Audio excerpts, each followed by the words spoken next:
Good morning. Excuse me as I preach at the pulpit. I'm not like Dan. I cannot figure out how to make that smartphone be that smart and walk around and preach at the same time. So I'm a little more rooted behind a pulpit, even though I noticed that this one has wheels on it. So I guess I could walk over this and I could walk back that way, but that might be distracting. So it's really nice to be here today in a community of faith that I'm actually a member of, even though you don't see me very much. And one of my excuses for not being here is that I have a 97-year-old mother back in Albany who is of a mind that her daughter should be with her for lunch on Sunday. And she's willing to stretch lunchtime a little bit, but not as much as we need her to stretch it. So she is with us in prayers today because she has allowed me to come and miss lunch with her. But I must get back to play a round of 5 crowns and another round of a dice game called Greed, which we play on Sunday, Greed on Sunday. So she's with us and hoping and praying that I don't preach over long and miss that opportunity. Well, I must confess to you that I'm one of those crazy people who are rather enchanted by royalty. You know, I love it when the People magazine has one of them on the front. I just have to get it and read all about it. The last time I was in London, I hung about Trafalgar Square in hopes that maybe the Queen or one of her handsome grandsons would go out on a ride in the coach, the gold coach, And so I just, I practiced, just in case I saw them, I would be ready to greet them. But alas, the poor old thing, she was cooped up in that royal palace all day and she didn't get out at all, as far as I know. Most of us in the United States, I would say, have kind of a love-hate relationship with the notion of royalty. We might be attracted, even mesmerized by the romance of it, the pageantry, the glamour of it, but we kind of balk at the ostentatious lifestyle, the genetically determined hierarchy of privilege and status, and the groveling and the bobbing that usually very sane people do when they're confronted with a lady in a tiara. Royalty.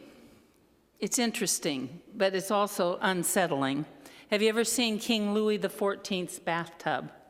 I would really like to see it. I guess it is pure gold, and it has a bronze staircase that's surrounded by marble. Can you just imagine taking a bath in such a place? I would like to see it, if for no other reason than to be thoroughly disgusted by it.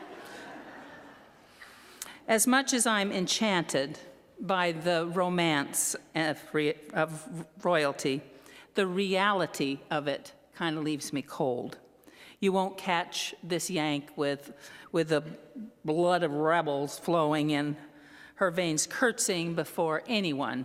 I did mention this morning at first service that maybe Richard Gere, maybe a quick bob, but that's another story. More than likely, most of us, at least those of us in this room, don't have much use for royalty. And our spirits are not stirred by the notion of kings and kingdoms.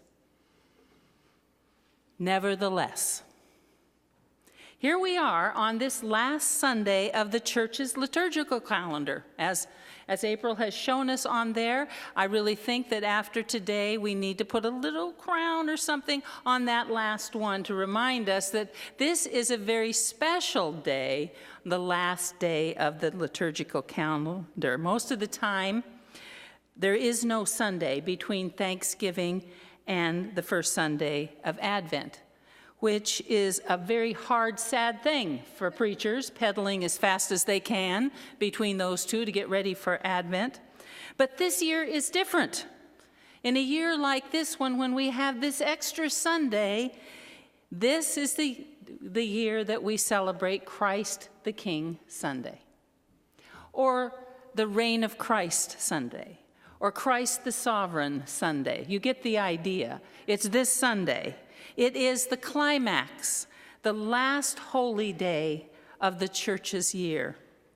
Nevertheless, You won't find a single greeting card in the Hallmark section of Target to send to Grandma that says, Very Merry Christmas, Very Merry Christ the King Sunday to you, dear one. There's going to be no gifts, no candy, no dressing up, no plum pudding, not even of the royal plum pudding variety. It usually looks like an ordinary Sunday, just any Sunday, unless we tap our national heritage a little bit and celebrate Thanksgiving a little bit more, or get an early start on the preparation to Christmas. Christ the King Sunday is sort of the great so what of the church's liturgical year. It is the cowboy riding off into the sunset with the grand music playing. It is the finale of Swan Lake when the whole troop gathers once more on the stage to flutter around and leap one more time before the curtain closes. It is the 12-fold amen at the end of Handel's Messiah. But because we have this issue with kings and kingdoms, we usually leave just before the movie, the ballet, or the concert is over. And then next week, we return and we watch the beginning scene all over again on the first Sunday of Advent. Christ the King Sunday, you see, is a latecomer to the church's liturgical year. It was a creation of Pope Pius IX in 1925. While the church had always celebrated images of the sovereign Christ, such as the icon that you see on the front of the bulletin, the church needed a liturgical reminder as this more than ever. On the first celebration of Christ the King Sunday, Mussolini had been head of Italy for 3 years. A rabble-rouser by the name of Adolf Hitler had been out of jail for a year, and the Nazi Party was growing in power. The world was moving steadily toward the great economic abyss of the Great Depression, when Pope Pius IX asserted that despite all of that, nevertheless, Christ is sovereign of the universe. Christ is the powerful sovereign of the universe. The feast became the church's great nevertheless to brokenness and darkness, despite the rise of dictators, despite the widespread modern notion that religion was a private affair that should keep its nose out of politics. Despite growing economic despair, the celebration of Christ the Sovereign asserted that nevertheless, Jesus Christ is Lord and reigns forever and ever. And so this day in the church year stands as a critique of every form of earthly power, a vast relativization of all other kingdoms and powers and princes. The political systems of our day totter and sway. Nevertheless, one realm endures. Plans for human betterment rise and then they sort of dribble off to nothing. Nevertheless, humanity is not without hope. The economic of privilege, power, and politics, where the poor get richer and more powerful, and the poor get poorer and more disenfranchised, seems entrenched in our way of life. Nevertheless, treasure that moth and rust cannot consume, and power that unites and heals is present, abundantly present. Because God is present and the power of the love of Christ is at work. Nevertheless. So we get up in the morning and we flip on the news and we hear the latest tweet from our president, or we hear a scandalous story about someone we had elected to make a good difference in the world, or a hurricane wipes out a town, or the wildfires blaze through thousands of homes and lives, or yet another bomb explodes somewhere in the world, or another crazed soul opens fire on a synagogue or school, and suddenly the whole world feels shaken on its foundations, and things are falling apart and crumbling to dust, and we are terribly dislocated, or worse, horribly located. Nevertheless, the power of the love of Christ has not been destroyed. It remains a source of healing and strength and comfort and joy. Nevertheless, the power of the love of Christ is sovereign. That is the story of this Sunday. But it doesn't refer to the ostentatious, hypocritical, ego-centered, greedy power of today's systems. It is instead a power of servanthood, the power of sacrificial love, the power of compassion, the power of forgiveness, the power of the Spirit exhibited in the story of Jesus Christ. It's a love that endures.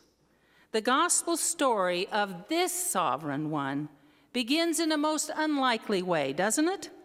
He comes as a king, but without all of those trappings of power. A star shines for him. Great ones from far away come to worship him. But what they find is not a man with a crown and a scepter shouting orders and demanding tribute, but rather a child. A tiny, vulnerable child born to refugee parents and laid in a feeding trough. We better not forget that. That's a really important part of the story. Nevertheless, the child grows in wisdom and in stature and in favor with God. And people come from all over the country, not to wave, not to serve him, but to be served by him. This unlikely king wears no ermine robes, but rather one simple woven tunic. He rejects courtiers and sycophants and instead shares his bread and wine and love with the least and the lowless and the entitled and the privileged in an open table of love for all people. At every opportunity, he turns the rules and the status quo on its head. Have you noticed that? Toppling over the domination systems of his day, whether it's a palace or it's a temple. He rides into Jerusalem not on the war horse of a victorious king, but on the donkey of a servant. He washes his disciples' feet. He forgives his enemies. He's executed between two thieves. His light cannot be quenched. The fire that drove his life conquers his death and is reborn as dancing flames in the life of the community that became his living body. And the body of Christ is given the challenge to continue his work and declare his rule in the deepest and most expansive life they can possibly live. From Advent to Christ the King, this is the whole story. This is the gospel story. This is our story. It is the great story of nevertheless. There's a legend which tells how Jesus went back up to heaven after his time on earth, and the angels were there chatting him up, and Gabriel came, and he said, "You have suffered terribly down there. Do they all know about how you loved them and what you did for them, what it cost you? Jesus, what have you done to let everyone know about it?" Jesus answered, "Well, I have asked Peter and James and John and Mary and Martha and a number of others to make it the whole business of their lives to tell the story. And then they will tell others until the farthest one on the widest circle knows about the power of God's love at work." Gabriel looked very doubtful, because Gabriel knew what poor stuff people are made of. Yes, he said, but Jesus, what if they fail? What if the people who come after them forget? What if away in the distant future people just don't tell others? What if they don't believe? What if they can't figure out how to make it work?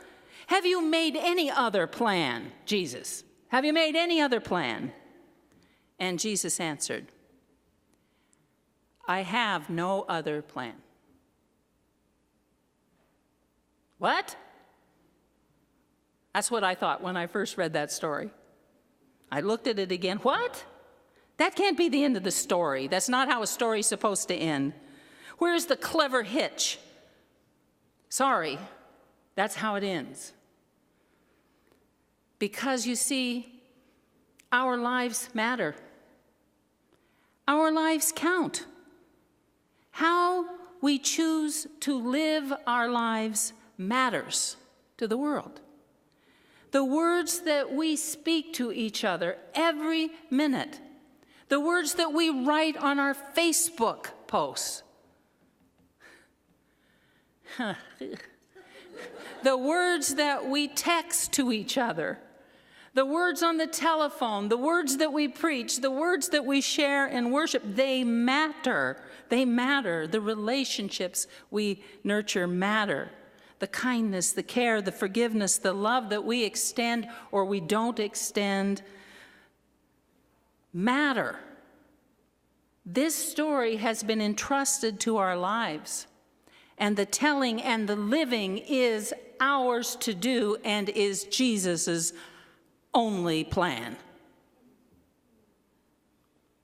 Nevertheless, it reminds me of when I was in teacher training. I remember my master teacher telling me, Patty, you have got to come into this classroom every day with the understanding that you might well be the very best teacher these kids will ever have, and their future is in your hands. That scared me to death. It scared me to death.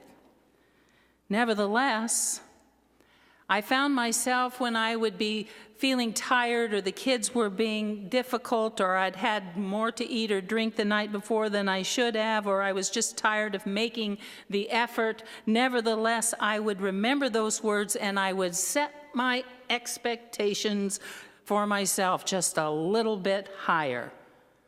Nevertheless, that is what the Church of Jesus Christ is called to today. It is time for us to reset our expectations of ourselves and the kind of love that is challenged to move through us into every little particle of our being. Not just the big things, the big projects that we do, and the houses that we build, and the food that we give out, the little tiny things, how you relate to that person that's sitting right next to you, and the love that you let move through you or you don't let move through you. That is what will change this world. There's a story from World War II that tells of a POW camp in Germany where the prisoners were forced to build the bombs that would later be dropped on their homes and families. Can you imagine that? Well, there was one hardy group of prisoners in that prison that decided that they were going to do their best to subvert the power of Germany in that moment. And so they found little tiny ways, to see if they could sabotage a bomb as it went through, cutting a wire, connecting it just a little different than it was supposed to be, or leaving something loose before they sealed it up and sent it on its horrible mission. Well, one of those bombs dropped in an English pasture, undetonated.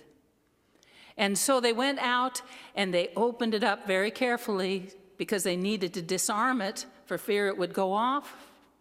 And they opened it up, and sure enough, it had been sabotaged, and there was a little note in there. They took it out and they read it, and it said, "We are doing the best we can with what we've got every chance we get."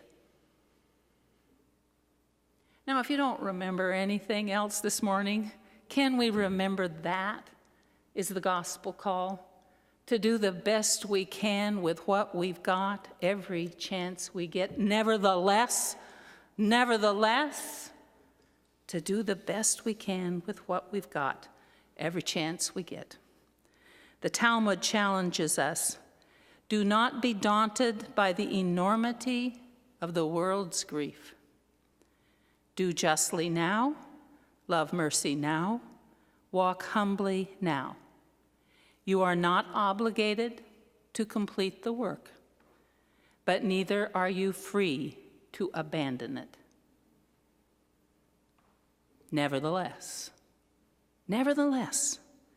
the story of this Sunday is in our hands and in our lives. It still has the power to change the world, to turn it upside down. And heaven knows, truly heaven knows, how much this world needs turning, yes? Children in this moment are being abused and abandoned and ripped from the arms of their parents. War and violence seems to be the only answer that our politicians can come up with. We live in a time when it's no surprise at all that someone would suggest that synagogues and schools should arm their rabbis and their teachers with guns to keep us safe. Hate speech has become everyday speech. Rampant consumerism and materialism make every day look like Black Friday. Prejudice and bigotry is literally tearing us apart. The world is going to hell in a handbasket really fast. Nevertheless, for a season a few years back, the staff at First Christian Church in Albany gathered for daily prayer, and we prayed the hours. So we didn't get quite as much, regular kinds of work done in those weeks, but we got a lot of praying work done, and it was a very fruitful season. Our noonday prayer began with words from Sufi wisdom. When the power of love overcomes the love of power, there will be true peace in the world. And then we would read together a prayer by Macrina Wiederkehr. Take heart. In this hour of opposites, between the waxing and the waning, we pause to remember who we are.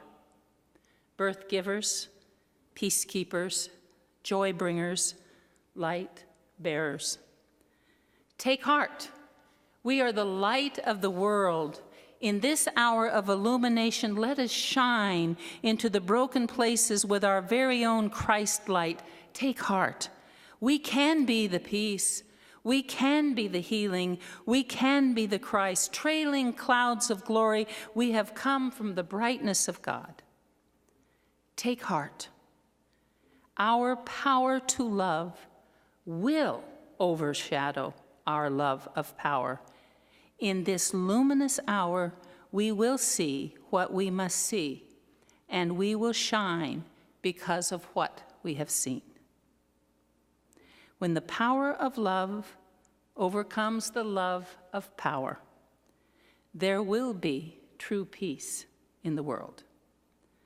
Nevertheless,